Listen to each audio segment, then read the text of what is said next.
आज अपन देखेंगे बीट्स के न्यूमेरिकल। तो बीट्स का पहला न्यूमेरिकल है two sound waves having wavelength कितनी है 81 सेंटीमीटर एंड 82.5 सेंटीमीटर।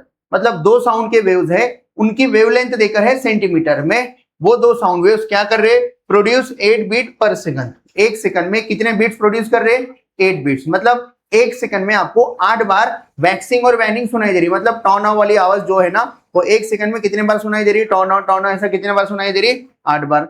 तो क्या कैलकुलेट करना है, calculate the speed of sound in air. Calculate the speed of sound in air. आपको पता है एयर में साउंड की स्पीड क्या रहती, 330। तो आपका आंसर 330 के आसपास आएगा। ठीक है, तो 330 के आसपास क्या आंसर आएगा तो वो निकल के बताएंगे अपन। ठीक है, तो बोलो गिवन लिखेंगे two sound waves having wavelength देकर है। तो गिवन में अपन लिखेंगे वेवलेंथ देकर है, कितनी कितनी है, एक लैम्बडा 1 बोलता पहली वेवलेंथ 81 सेंटीमीटर।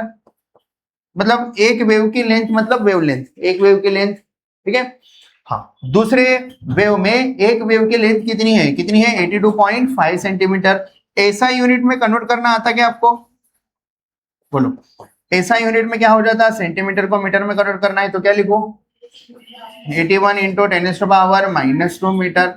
अगर -2 हटा के लिखो तो बाद में कैलकुलेशन में इजी हो जाता है। 2 पॉइंट शिफ्ट कर देंगे, अभी पॉइंट कहीं नहीं दिख रहा, मतलब 81 के बाद में है, तो 2 पॉइंट लेफ्ट साइड शिफ्ट कर दो, कितना हो जाता है ये 0.81 मीटर। इसको बता सकते क्या हो जाएगा ये 82.5 सेंटीमीटर को मीटर में कन्वर्ट करने के लिए कितने पॉइंट लिखने पड़ेंगे, कितने लिखने पड़ेंगे 10⁻⁻²।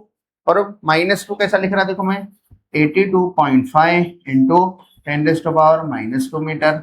-2 हटाना है तो क्या लिखो, इसको 2 पॉइंट शिफ्ट हो जाते हैं तो ये हो जाता 0.825 वेवलेंथ देकर है। और क्या देकर है, बीट्स कितने सुनाई दे रहे, 8 बीट्स पर सेकंड। एक सेकंड में कितने बीट सुनाई दे रहे, 8 बीट सुनाई दे रहे। तो बीट्स का मतलब क्या है, तो बीट मतलब क्या हो रहा, 8 बीट पर सेकंड, ये बीट की फ्रीक्वेंसी है। और आपको पता है बीट की फ्रीक्वेंसी, कल अपन एक डेरिवेशन प्रूफ करे थे।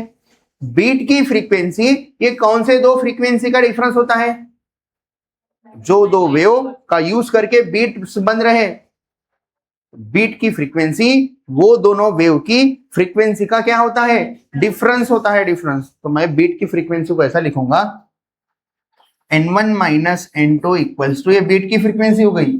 बताओ n1 माइनस n2 8 देकर है कि n2 माइनस n1 8 देकर है कि दोनों सही है, थोड़ा सोचो और बताओ। बीट की फ्रीक्वेंसी लिखा मैं 8 बीट्स पर सेकंड, 8 बीट पर सेकंड।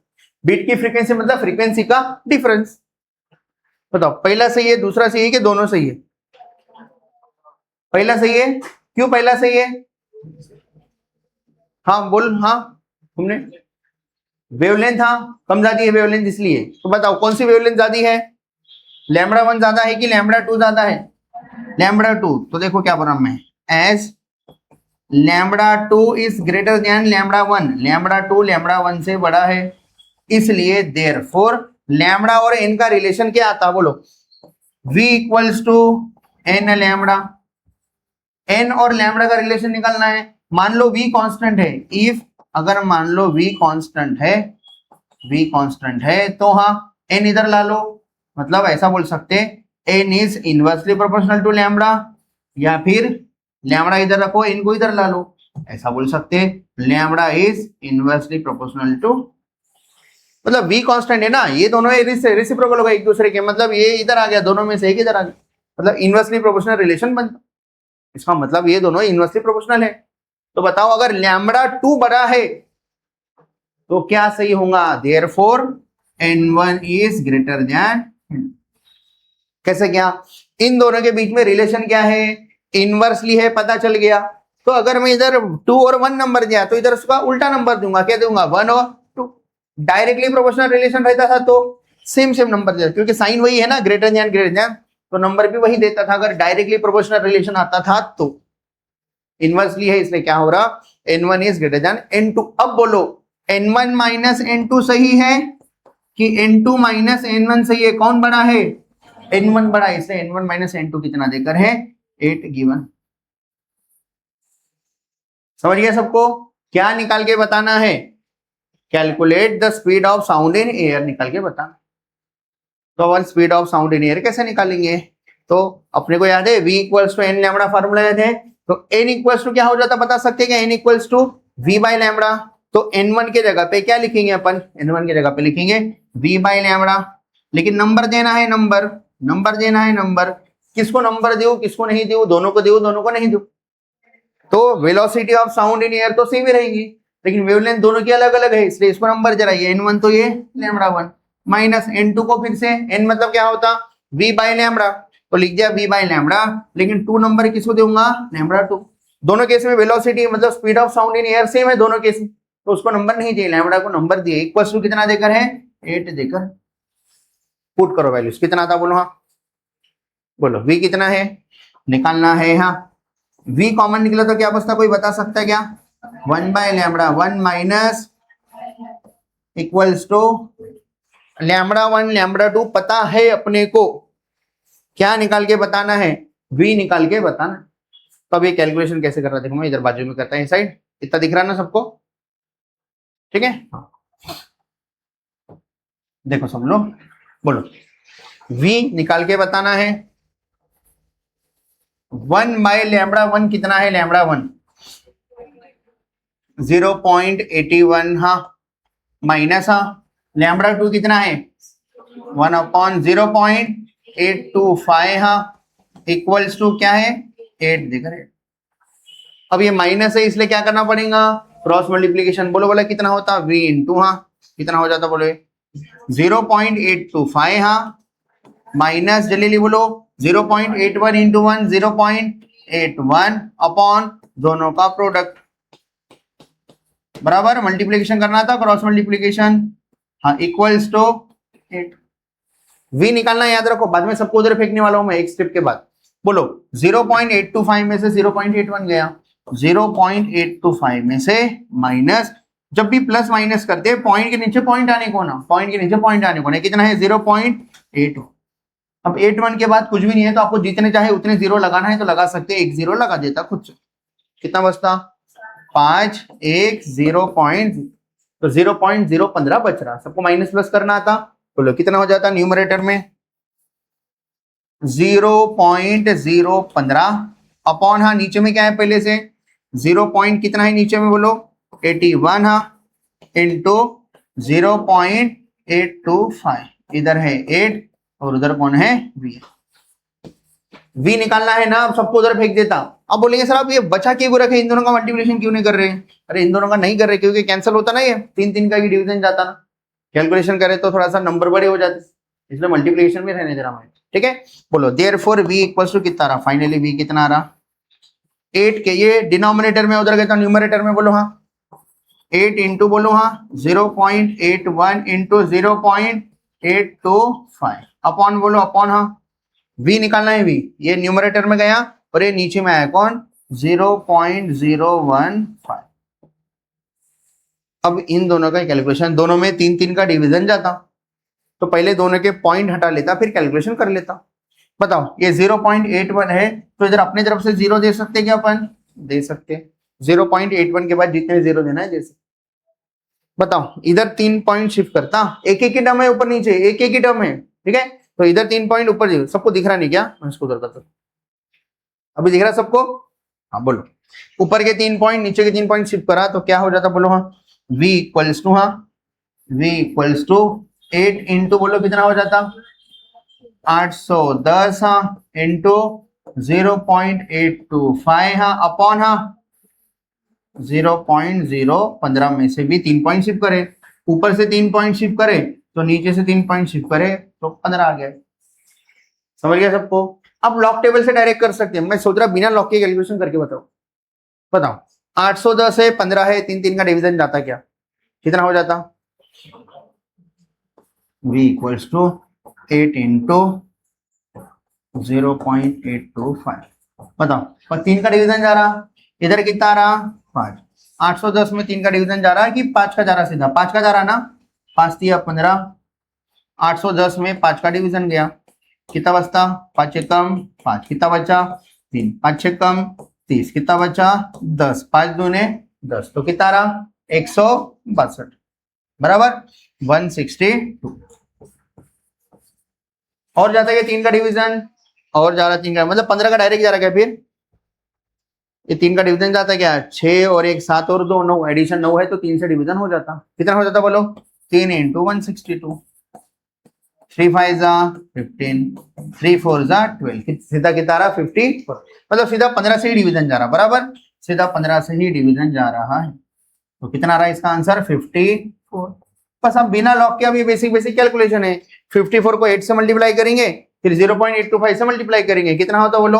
54 8 जा कितना था? 832, 40 और 3 43, बराबर, ये 432 इंटू 0 को, ये पॉइंट को भूल के 825 से मल्टीप्लाई कर देंगे, बाद में पॉइंट दे देंगे, बराबर। बोलो कितना होता?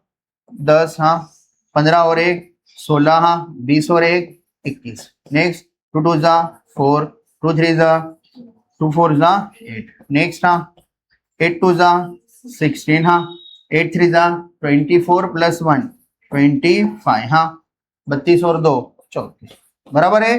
बोलो 0 0 4, ठीक है 14 हो गया ना। हाँ एक इधर, हाँ 3 16, हाँ 5 3, कितने के बाद पॉइंट देना है? 3 के बाद पॉइंट देना है लेफ्ट साइड से, 1 2 3, तो कितना आ रहा? 356.4। तुम्हें समझ में आ रहा? लिख दो इधर। तो अपनी वेलोसिटी आ रही v इक्वल्स टू, हाँ 356.4 यूनिट, यूनिट वेलोसिटी का यूनिट, सब कुछ ऐसा यूनिट में था, यूनिट, हाँ मीटर पर second. Velocity of sound air में कितनी रहती थी? 330। तो अभी एयर जो थी, जो भी अपना था, थोड़ी कंडीशन अलग थी, तो 356 आया। 330 के आसपास तो आया ना। 3000 आ गया क्या? 500 आ गया क्या? नहीं, 330 के आसपास है, बहुत ज्यादा आसपास नहीं, थोड़ा सा ज्यादा आंसर, ठीक है। तो समझ में आ रहा है क्या? थोड़ा थोड़ा बोलो क्या क्या करें अपन। सबसे पहले हाँ क्वेश्चन बोला था, 2 साउंड वेव्स की हम आपको वेवलेंथ दे दिए, जो बीट्स प्रोड्यूस कर रहे हैं, कितना? 8 बीट पर सेकंड, दोनों की वेवलेंथ लिखे, और 8 बीट पर सेकंड में n1 माइनस n2 आता कि n2 माइनस n1 आता, ये क्लियर कर लिए। तो λ1 λ2 में से कौन बड़ा है? λ2 बड़ा है, इसलिए n1 बढ़ाएंगा कि n2 बढ़ाएंगा? n1 बढ़ाएगा। ये जो भी नंबर दिया 2 1, तो इधर 1 2, क्यों? क्योंकि उनका रिलेशन क्या है? इनवर्सली। फिर n के जगह पे क्या लिखा? v by lambda, v by lambda, lambda को नंबर दिया, फिर v कॉमन निकाला, तो ऐसा फार्मूला बचा, λ1 λ2 की वैल्यू पुट करा।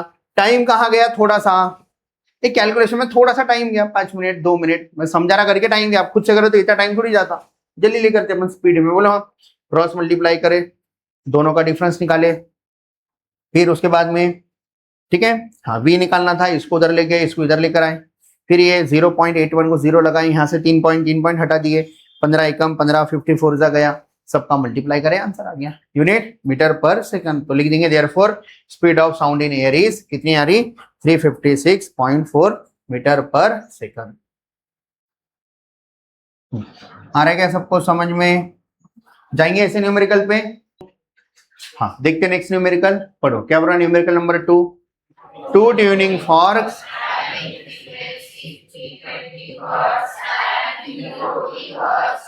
sounded together to produce sound waves. The velocity of sound in air is 326.4 meters per second. तो 2 साउंड वेव्स बजाए अपन, 2 साउंड वेव्स को आगे भेजे, ठीक है। क्या बोल रहा? 2 ट्यूनिंग फॉर्क, 2 ट्यूनिंग फॉर्क लिए जिनकी फ्रीक्वेंसीज कितनी है? 320 hertz and 340 hertz are sounded together. और अपना इंटेंशन क्या था? दोनों को बजाने से क्या बजे? To produce sounded together. Beat स्विच नहीं लिख के इधर, ठीक है। एक बार देखो बीट वर्ड लिख के, क्या छूट गया? कुछ नहीं लिख के ना, ठीक है, फिर मैं बीट पहले ही बोल दिया, ठीक। हाँ ध्यान दो सब लोग। हाँ अभी देख रहे हैं अपन न्यूमेरिकल नंबर 2। न्यूमेरिकल नंबर 2 है 2 tuning forks having frequencies 320 hertz and 340 hertz are sounded together to produce sound waves. 2 tuning fork है, दोनों की फ्रीक्वेंसीज देकर है, कितनी कितनी है? 320 हर्ट्ज और 340 हर्ट्ज, दोनों को एक साथ बजा, ठीक है। आगे हाँ, the velocity of sound in air कितना है? 326.4 मीटर पर सेकंड। क्या निकालो? बोला find the difference in wavelength of these waves. Wavelength का डिफरेंस निकालना है, मतलब λ1 माइनस λ2 या फिर लैम्बडा 2 माइनस लैम्बडा 1, क्या निकालना है वो सब डिसाइड करके आपको निकालना है। बोलो क्या गिवन है? हाँ गिवन क्या है बोलो। हाँ 2 ट्यूनिंग फोर्क की फ्रीक्वेंसी कितनी कितनी है? N1 कितना है? 320 हर्ट्स है, बढ़िया। N2 कितना है? 340 हर्ट्स, बराबर गिवन। और कुछ गिवन में है क्या? क्या गिवन में है? Velocity of sound in air कितना है? v इक्वल्स टू 326.4 मीटर पर सेकंड। इसको पर सेकंड लिख दी। क्या निकाल के बताना है? Difference in wavelength of these waves, मतलब एक तो लैम्बडा 1 माइनस लैम्बडा 2 निकालना होगा या फिर लैम्बडा 2 माइनस लैम्बडा 1 निकालना होगा, वो आपको डिसाइड करना है। तो कैसे डिसाइड करते, क्या निकालना है तो बताओ। N1 बड़ा है कि N2 बड़ा है? तो बोलेंगे N2 is greater than N1। As N2 is greater than N1 therefore lambda inversely relation है तो साइन सेम रख रहा हूं, तो lambda 1 is greater than lambda. तो अपने को क्या निकालो बोला? डिफरेंस इन वेवलेंथ निकालो बोला। तो डिफरेंस इन वेवलेंथ मतलब क्या निकालो बोला? डिफरेंस इन वेवलेंथ का मतलब लैम्बडा 1 माइनस लैम्बडा 1 बड़ा है ना, लैम्बडा 1 माइनस लैम्बडा 2 निकाल के बताओ बोला है। समझा क्या? तो निकालेंगे, बोलो लैम्बडा 1 माइनस लैम्बडा 2। बताओ लैम्बडा का फार्मूला कौन सा यूज करेंगे? तो v n और लैम्बडा तीनों के बीच में रिलेशन देख के समझ में आ रहा। बोलो v equals to n lambda, तो n equals to v by lambda, और lambda equals to v equals to n lambda. तो लैम्बडा की जगह पे क्या लिख सकते? v by n। लेकिन नंबर किसको देना है? v बाय n नंबर किसको देना है? लेकिन ये तो निकालो बोला, तो इधर ये नहीं लिखता मैं लिखता बाजू में, क्योंकि निकालने के लिए बोला ना। तो लैम्बडा 1 की जगह पे लिखेंगे v by n1 minus v by n, क्योंकि ये डिफरेंस निकाल के बताओ बोले ना। v को नंबर नहीं देना है, साउंड स्पीड सेम रहेगी। बताओ v को कॉमन ले लिए तो ब्रैकेट में क्या बच रहा? 1 by n1 minus 1 bye n2। बस फार्मूले में वैल्यूज पुट कर देंगे। बोलो ठीक है। हाँ इतने साइज का रख देता है इसको। हाँ अब इसको सॉल्व करें। बोलो इधर एक स्टेप है, लिख लेता। बोलो v equals to v into 1 by n1। n1 कितना है? 320 माइनस 1 बाय n2 कितना है? 3। क्या करेंगे इधर? क्रॉस मल्टीप्लाई, और v भी देकर है, v की वैल्यू पुट कर देंगे। तो थोड़ी देर से पुट कर देता, पहले क्रॉस मल्टीप्लाई लिख लेता। ठीक है बोलो क्या निकालना था? Lambda 1 minus lambda 2 equals to v into करो वाला क्रॉस मल्टीप्लीकेशन क्या आता? 340 माइनस 320 अपॉन नीचे में दोनों का प्रोडक्ट किसका किसका? 340 इंटू 320। v पता है बाद में लिखता, क्योंकि अभी अंदर का कैलकुलेशन कर रहा ना मैं। तो बोलो कितना हो जाता है ये? v इंटू बोलो कितना बचा? 20 हाँ बोलो ऊपर में 20 अपॉन नीचे में क्या बचा बोलो? 340 इंटू 3। सब लोग ऊपर देखो, 340 इंटू 320। बताओ क्या क्या कैंसिल हो रहा? एक एक जीरो कट गया, और ये 2 1 जा 2 17 जा, मतलब इधर 170 में से 17 बचा, मतलब 0 0 कैंसिल, 2 1 जा 2 17 जा, और v की वैल्यू पुट कर देता नेक्स्ट स्टेप में। बोलो कितना बच रहा है? ये 1 अपॉन 17 इंटू 320 बराबर। बोलो v की वैल्यू कितनी है? पुट करो। हाँ v कितना है? यहाँ v अंदर मल्टीप्लाई करके पुट कर दे रहा। v कितना है? 326.4 अपॉन अब 17 इंटू 320 ऐसा लिखना है, ऐसा लिखो या मल्टीप्लाई करो, क्योंकि समझ में आ रहा है कि ओरली कैलकुलेशन में टाइम जाने वाला है। तो कैसे सॉल्व करेंगे अपन? Log tables. क्या 17 का डिवीजन जाता है क्या 326 में? 17 का डिवीजन जा रहा है क्या 326 जा रहा है क्या? 17 एकम 17, कितना बच रहा? 5, इधर 1। ठीक है 17 9 जा 153 होता, कितना बच रहा? 31। 17 2 जा रहा है क्या? 192। मतलब लॉग टेबल की जरूरत नहीं है। समझ में आ रहा क्या बोल रहा मैं? अब पॉइंट है इधर, तो इधर क्या दे देंगे? पॉइंट। पैसा 326 पूरा करा। बताओ 17 1 जा 17, कितना बचा? ये 15 और ये 6। पॉइंट अभी तो चालू होने का है। फिर 17 9 जा कितना आ रहा 153, ठीक है 3। जब पॉइंट आया बराबर पॉइंट देके, इधर पॉइंट नहीं इधर पॉइंट देके बराबर डिवीजन कर लेंगे। या किसी को पॉइंट का कैलकुलेशन जा रहा तो मैं करके बताता, इतना तो पता चल गया कि डिवीजन जाने वाला है करके, ठीक है। बोलो कितना हो गया ये 17 इंटू 320 बराबर।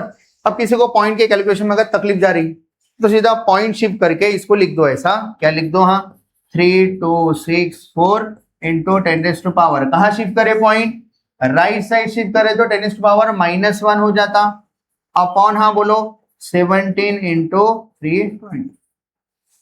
अब कैलकुलेशन कर लो, 17 1 जा 17, 192 जा, ठीक है। तो अपने को निकालना क्या है, λ1 माइनस λ2 निकालना है। कितना आ रहा है 17 1 जा 17, 192 इंटू 10⁻⁻1 अपॉन 320।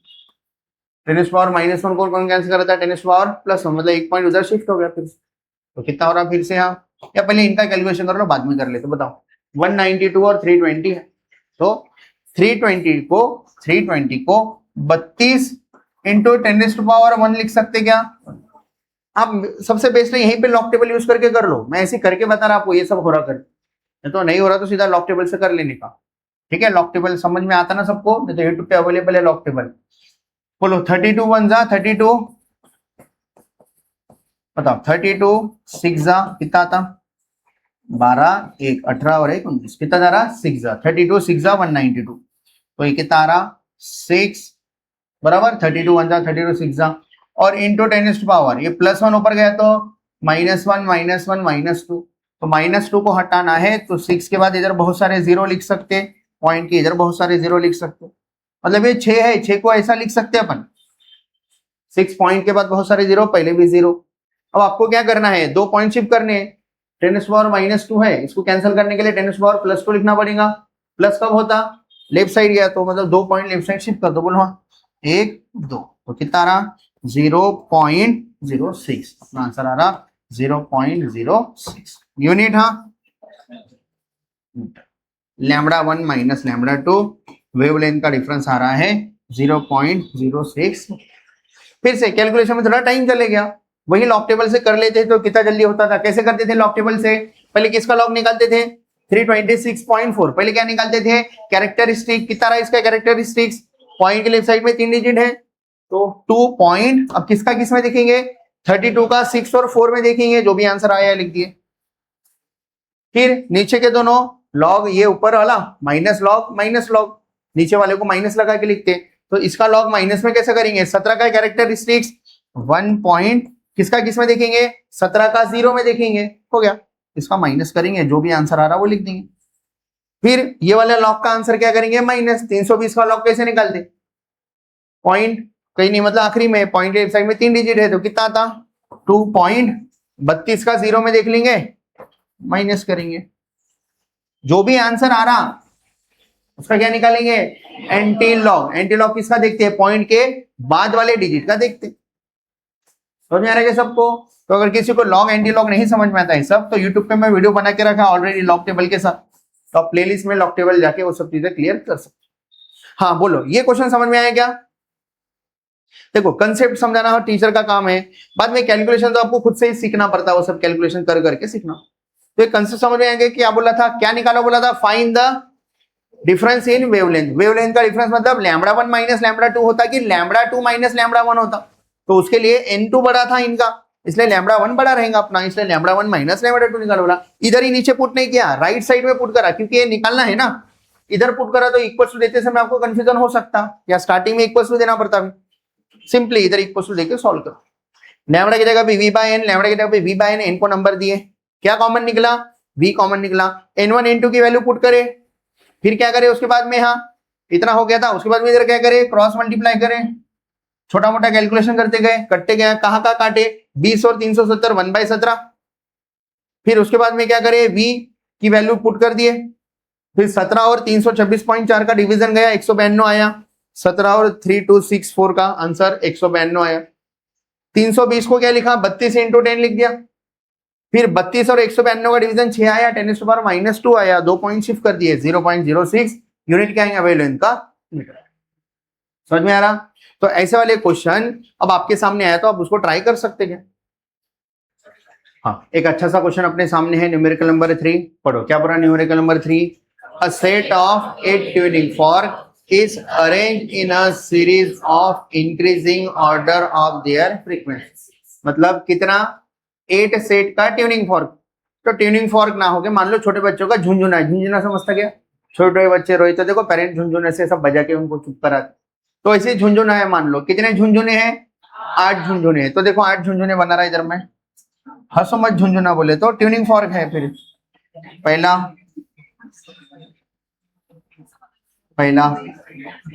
दूसरा तीसरा चौथा पांचवा छठा सात, बोलो कितने ट्यूनिंग फॉर्क है अपने पास में? 8 ट्यूनिंग फॉर्क है क्या? तो क्या बोला? a set of 8 tuning fork is arranged in a series of increasing order of their frequency। मतलब ये सभी की फ्रीक्वेंसी बढ़ते हुए जा रही, इसकी जो है इससे बड़ी और उससे बड़ी बड़ी ऐसा करके अरेंज करके। हाँ, आगे क्या बोल रहा है आगे में? हाँ, each fork gives 4 beats per second with the next one। मतलब हर एक फॉर्क अगले वाले फॉर्क से, पिछले वाले फॉर्क से कितने बीट से ज्यादा है, कितने फ्रीक्वेंसी से ज्यादा है? 4 फ्रीक्वेंसी से ज्यादा है। पढ़ो, each fork gives 4 beats per second with the next one। मतलब इन दोनों झुंझुनों में कितने बीट की फ्रीक्वेंसी का डिफरेंस, मतलब कितने का डिफरेंस है फ्रीक्वेंसी का? 4। इन दोनों, इसका फ्रीक्वेंसी और इसकी फ्रीक्वेंसी में कितने का डिफरेंस है? आपको 4 बीट सुनाई दे रहे दोनों को बजाए तो, मतलब फ्रीक्वेंसी का डिफरेंस कितना है? 4। इधर भी फ्रीक्वेंसी का डिफरेंस 4, इधर भी 4, इधर भी 4, और इसमें 4। आजू बाजू वाले दो ट्यूनिंग फॉर्क के, ठीक है, आवाज का जो फ्रीक्वेंसी का डिफरेंस है वो कितने का है? 4। आगे हाँ, विथ नेक्स्ट वन। हाँ, and the frequency of the last fork, आखिरी वाले फॉर्क की frequency is twice that of the first. ये आखिरी वाले की फ्रीक्वेंसी पहले वाले की क्या है? डबल है। डबल, मान लो पहले वाले की फ्रीक्वेंसी 50 होंगी तो आखिरी वाले की क्या है? डबल है। कितनी है? 100। मान लो पहले वाले की 30 होंगी तो आखिरी वाले की डबल है। कितनी है? 60 है। ऐसा उनका बोलने का मतलब। आगे हाँ, last fork is twice that of first. Calculate the frequencies of the first and last fork. तो बताओ पहले और लास्ट फॉर्क की फ्रीक्वेंसी का, मतलब फ्रीक्वेंसी कितनी कितनी है? Calculate the frequencies of the first and last fork. इनकी फ्रीक्वेंसी का नाम दे देता हूं। मान लो पहले फ्रीक्वेंसी का नाम N1 है, इसके फ्रीक्वेंसी का नाम N2 है, हाँ, N3, N4, N5, N6, N7, N8। ठीक है, क्या हो रहा है? N8 का मतलब आखिरी वाले ट्यूनिंग फॉर्क की फ्रीक्वेंसी कितनी है? N8। ठीक है, तो बोलो गिवन में क्या क्या लिखेंगे? यहाँ 8 ट्यूनिंग फॉर्क है, सबके बीच में 4 का डिफरेंस है, बता दिए, नाम भी दे दिए N1, N2, N3। बोलो क्या क्या लिख सकते हैं अपन? हाँ, ईच फॉर्क गिव्स 4 बीट पर second with the next one. मतलब इन दोनों में उन्होंने पहले बोला कि ये अरेंज ऐसे है कि इसके बाद वाला बड़ा है उसका बड़ा है। मतलब ये फ्रीक्वेंसी जो भी है अगले वाले की फ्रीक्वेंसी उससे बड़ी है, अगले वाले की फ्रीक्वेंसी उससे बड़ी है, अगले वाले की फ्रीक्वेंसी उससे बड़ी है, ऐसा करके, क्योंकि स्टार्टिंग में वो लाइन बता दिए थे। तो क्या माइनस क्या किए तो 4 आएगा। N1 माइनस N2 कि N2 minus N1? N2 minus है, क्योंकि स्टार्टिंग में बता दी ना ये इंक्रीजिंग ऑर्डर में है करके। तो मैं बोल रहा आप तो हमको गिवन क्या दिए? N2 minus N1 equals to कितना है? 4 है, 4। या फिर N3 माइनस N2 बोलो, ये भी कितना है? 4 है। या फिर हाँ N4 माइनस N3 बोलो, ये भी कितना है? 4 है। N4 minus N3 so on, ये कितना है? 4। और मेरा क्या बोल रहा मैं, वो दे दिया उन्होंने। और एक चीज दी, क्या दी? हाँ, and the frequency of the last fork, मतलब N8। N8 कितना है? N8 इक्वल्स टू, हाँ ठीक है, कहा गया? 4 बिट, हाँ, एंड इधर से, and the frequency of the last fork is twice that of the first. Is twice मतलब डबल, किसका डबल है? फर्स्ट का डबल। तो क्या निकल के बता बोला?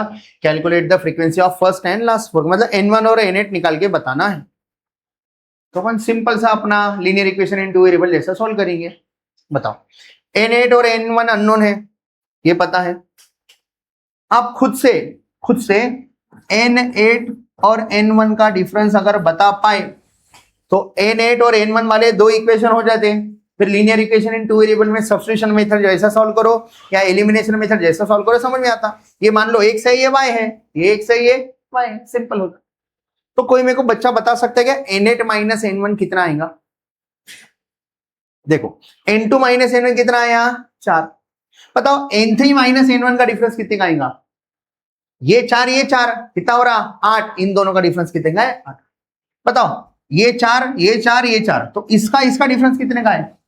12। इसका डिफरेंस 16। इसका डिफरेंस इसका और इसका 28। आप बता पाए? खुद से लिखे अपन, कहां से लिखे? खुद से लिखे। बच्चों का बाद में डाउट रहता सर ये कहां से आया, खुद से लिखे। आपका ध्यान जाना करके बताइए, अपन खुद से लिखे सोच के, ये कहीं गिवन नहीं था इधर, खुद से सोच। क्यों यही दो सोचे? अरे इधर N8 माइनस 2N1 है, इधर भी N8 और N1 के फॉर्म में लाए तो वही चीजें निकालनी है ना। कितना आसान बन गया अभी। तो बोलो क्या करेंगे? इसको नंबर 1 दे देता, ठीक है, इसको नंबर क्या दे देता? 2 दे देता। सॉल्विंग 1 and 2 कैसे क्या सॉल्व करेंगे? सीधा सब्स्टिट्यूशन मेथड पुट कर देता। N8 के जगह पे 2N1 पुट करना, इधर पुट कर देता, ठीक है। पुट हाँ N8 equals to 2N1 in equation 2। बोलो इक्वेशन 2 क्या हो जाता? ये यहां से समझा, ये N8 इक्वल्स टू 2N1 इसमें पुट करो। बोलो इक्वेशन 2 क्या बन गया? एकदम आसान है। बोलो इक्वेशन 2 क्या बन गया? N8 की जगह पे 2N1 minus N1 equals to 28। तो कितना हो रहा है? N1 इक्वल्स टू 2 में से 1 गया 1, तो 28 हर्ट्ज आ रहा N1। तो देयरफॉर N8 बता सकते हैं कितना आ रहा? कैसा? N8। Therefore N8 equals to कितना आएगा? 2N1 था, 2N1 कितना आया? 28। तो कितना आ रहा है? ये 56।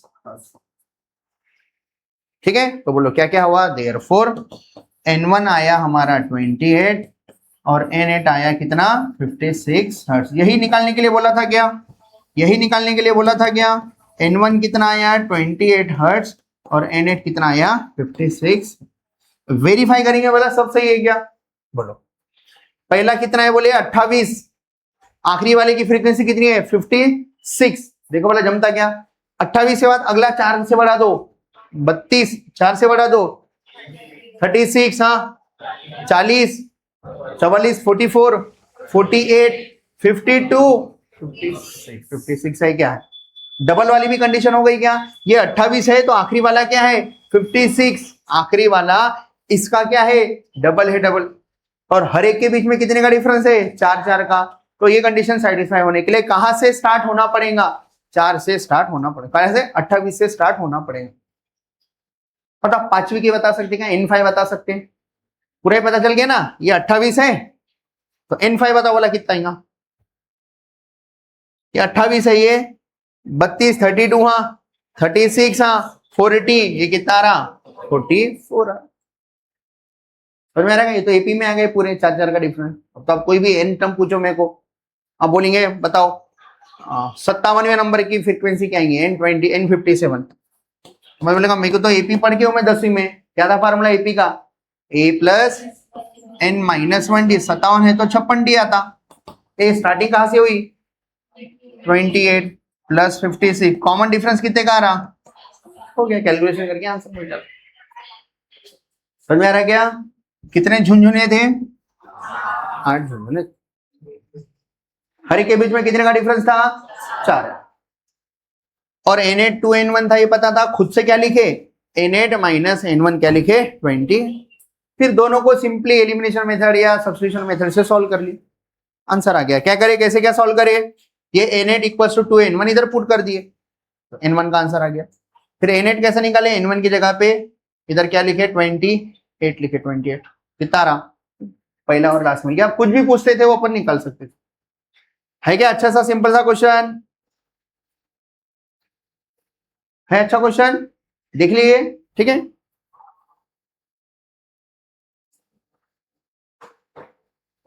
ठीक।